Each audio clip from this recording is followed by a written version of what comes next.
Srimad Bhagavad Gita, Chapter 2. The second chapter of the Bhagavad Gita is Sankhya Yoga. This is the most important chapter of the Bhagavad Gita as Lord Krishna condenses the teaching of entire Gita in this chapter. This chapter is the essence of the entire Gita. Sankhya Yoga can be categorized into four main topics. Arjuna completely surrenders himself to Lord Krishna and accepts his position as a disciple and Krishna as his guru. He requests Krishna to guide him on how to dismiss his sorrow. Explanation of the main cause of all grief, which is ignorance of the true nature of self, Karma Yoga, the discipline of selfless action without being attached to its fruit. Description of a perfect man, one whose mind is steady and one pointed. Verse 1. Sanjay said, "To him who has thus overcome with pity, despondent with eyes full of tears, and agitated, Madhusudana, the destroyer of Madhu or Krishna, spoke these words." Verse 2. The blessed Lord said, "From whence has this perilous strait came upon you, this dejection which is unworthy of you, disgraceful, and which will close the gates of heaven upon you, O Arjuna?" Verse 3. Do not yield to importance, O Arjuna, son of Pritha, it does not befit you.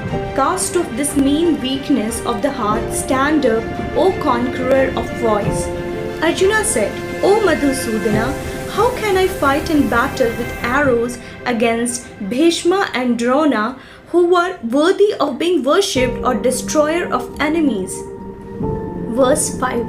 Better it is indeed in this world to accept alms than to slay the most noble teachers.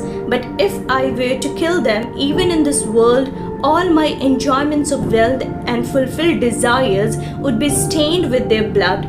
Verse 6. I can hardly tell which would be better, that we should conquer them or that they should conquer us. Even the son of Dhritarashtra, whom we do not wish to slay, stand facing us. Verse 7. My heart is overpowered by the taint of pity. My mind is confused as to my duty. I ask thee, tell me decisively what is good for me. I am thy disciple. Entrust me who has taken refuge in thee. Verse 8. I do not see that the sorrow that burns up my sense would be removed, even if I were to attain prosperous and unrivaled dominion on earth or lordship over the gods.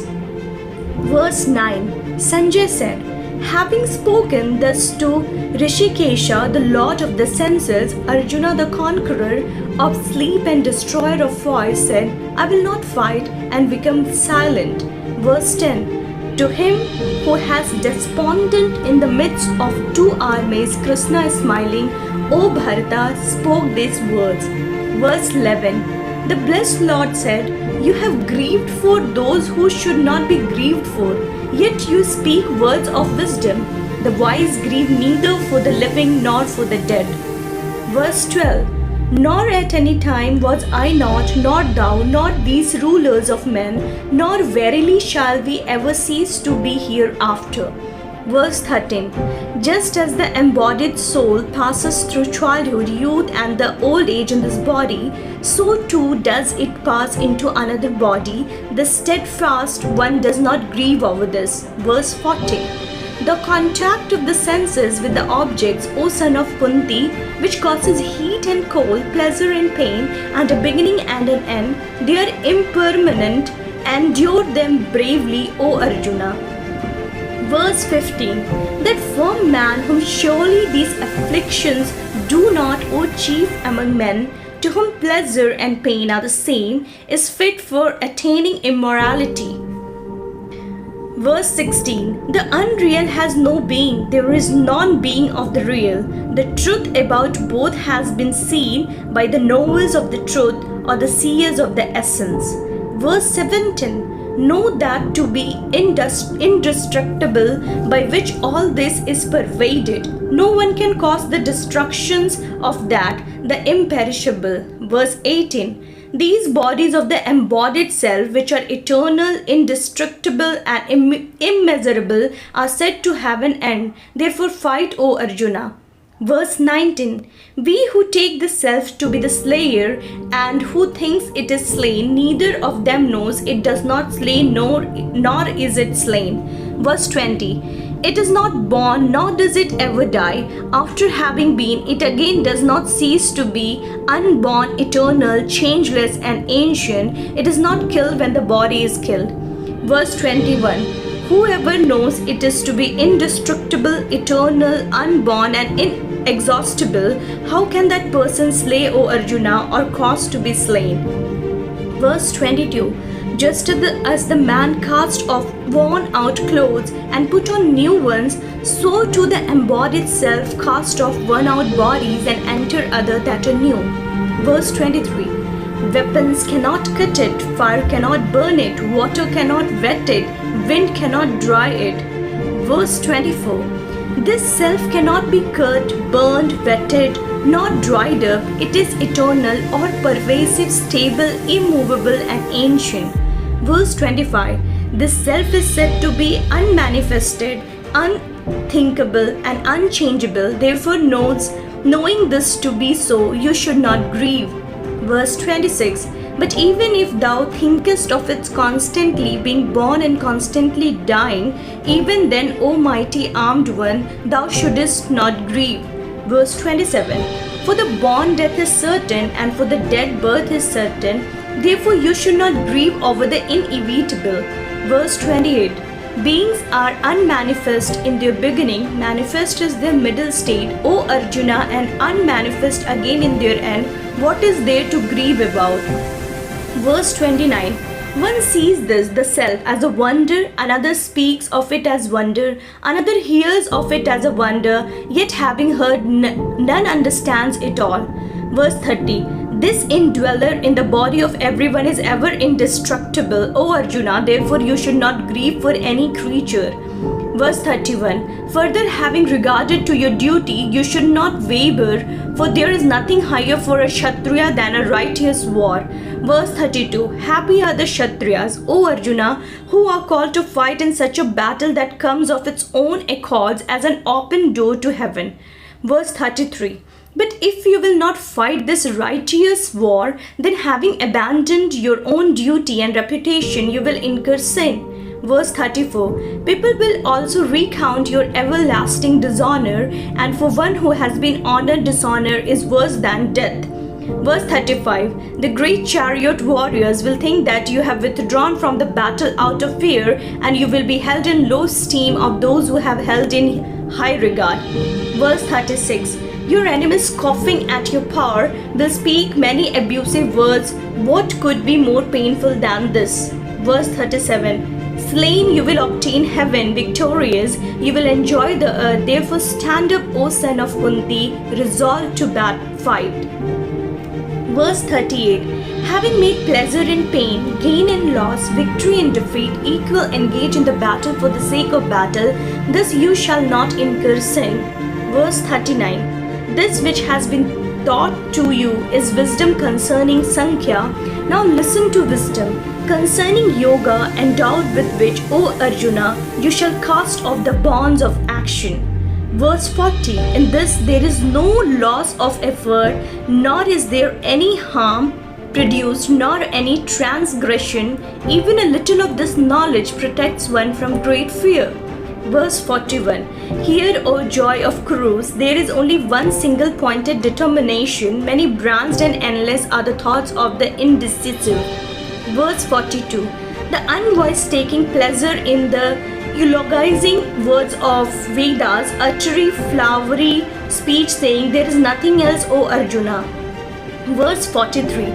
Full of desires with heaven as their goal, they speak words that are directed to ends, leading to new births as the result of their works, and prescribe various methods abounding in specific actions for the attainment of pleasure and power. Verse 44. For those who are attached to pleasure and power, whose minds are drawn away by such teachings, their determinate reason is not formed, which is steadily bent on meditations and samadhi, superconscious state. Verse 45. The Vedas deal with the three attributes. Be thou above these three attributes. O Arjuna, free yourself from the pairs of opposites and ever remain in the equality of sattva, freed from acquisition and preservations, and to be established in the self. Verse 46. To the Brahmana who has known the self, all the Vedas are of as much use as a reservoir of water would be in a place where there is a flood. Verse 47. Your right is only to work, but not to its result. Do not let the results of action be your motive, nor let your attachment be to inaction. Verse 48. Perform action, O Arjuna, being steadfast in yoga, abandoning attachment and balanced in success and failure. Evenness of mind is called yoga. Verse 49. Far lower than the yoga of wisdom is action. O Arjuna, seek thou refuge in wisdom. Wretched are those whose motives is the fruit. Verse 50. Endowed with wisdom and evenness of mind, one casts off in his life both good and evil deeds. Therefore devote yourself to yoga. Yoga is a skill in action. Verse 51. The wise possessing knowledge, having abandoned the fruits of their actions and being freed from the bonds of birth, go to the place which is beyond all evil. Verse 52. When your intellect passes beyond the mire of delusion, then you will attain indifference to what has been heard and what has yet to be heard. Verse 53. When your intellect, which is perplexed by the Vedic text you have read, stands immovable and steady in the self, then you will attain self-realization. Verse 54. Arjuna said, O Krishna, what is the description of one who has steady wisdom and is merged in the superconscious state? How does one of the steady wisdom speak? How do they sit and how do they walk? Verse 55.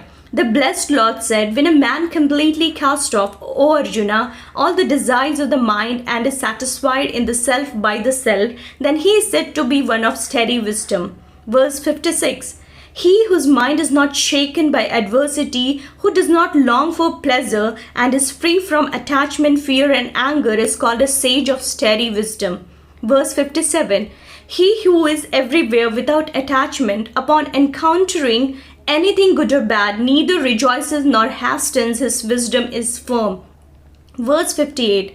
When like the tortoise, which withdraws all its limb on all sides, he withdraws his sense from the sense objects, then his wisdom becomes steady. Verse 59. The objects of the senses turn away from the abstinent man, leaving the longing behind, but his longing also turns away upon seeing the Supreme. Verse 60. The turbulent senses, O Arjuna, can violently carry away the mind of a wise person even though they are striving to control them. Verse 61. Having restrained them all, he should sit steadfast, intent on me. His wisdom is steady, whose senses are under control. Verse 62. When one thinks of objects, attachment to them arises from attachment, desire is born from desire, anger arises. Verse 63. Anger leads to delusion, which causes loss of memory. This in turn leads to the destruction of discrimination, resulting in destruction. Verse 64. But the self-controlled man, moving among objects with the sense restrained and free from attraction and repulsion, attains peace. Verse 65. In that peace all pains are destroyed, for the intellect of the tranquil-minded soon becomes steady. Verse 66. There is no knowledge of the self for the unsteady, and no meditation is possible for the unsteady, and no peace for the unmeditative, and how can there be happiness for one who has no peace? Verse 67. For the mind which follows in the wake of the wandering senses carries away his discrimination as the wind carries away a boat on the water. Verse 68. Therefore, O mighty armed Arjuna, his knowledge is steady, whose senses are completely restrained from sense objects. Verse 69. That which is night to all beings, in that the self-controlled man is awake, when all beings are awake, that is night for the sage who sees. Verse 70. He attains peace into whom all desires enter. Just as waters enter the ocean, which filled from all sides remain unmoved, but not the man who is full of desires. Verse 71. That person attained peace who, abandoning all desires, moved about without longing, without the sense of worship, and without egoism. Verse 72. O son of Pritha, this is the eternal state of the Brahmic seed. Attaining this, one is not deluded. Being established in it, one attains oneness with Brahman even at the end of life.